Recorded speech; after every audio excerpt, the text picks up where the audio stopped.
একজন এমপি এত গরিব, এত সৎ, আহারে। হলফনামায় এই সত্যতা কেন ফুটিয়ে তুললেন না তিনি? নির্বাচনী হলফনামায় মিথ্যা তথ্য দিয়েছেন হাতিয়ার সংসদ সদস্য আব্দুল হান্নান মাসুদ, এমনই চাঞ্চল্যকর দাবি তুলেছেন রাশেদ খান।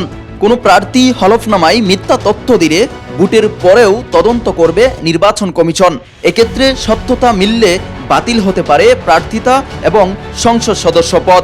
রাশেদ খান বলেন, সম্প্রতি একটি টেলিভিশন টকশোতে অংশ নিয়ে হলফনামায় অসত্য তথ্য উল্লেখ করার বিষয়টি স্বীকার করেছেন হাতিয়ার এমপি হান্নান মাসুদ।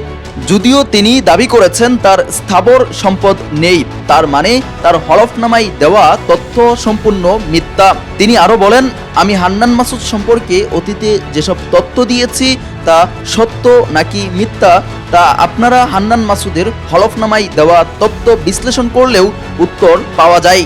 কিছুদিন আগে হান্নান মাসুদ দাবি করেছেন সে তার সহধর্মিনীর সেমিস্টার ফি দিয়েছে মাহবুব ভাই নামক একজনের থেকে দাঁড় করে, আর নতুন বাড়ি করার জন্য ইট কিনেছে, কিন্তু 3 লাখ টাকা এখনো বাকি। টাকার অভাবে শোধ করতে পারছেন না।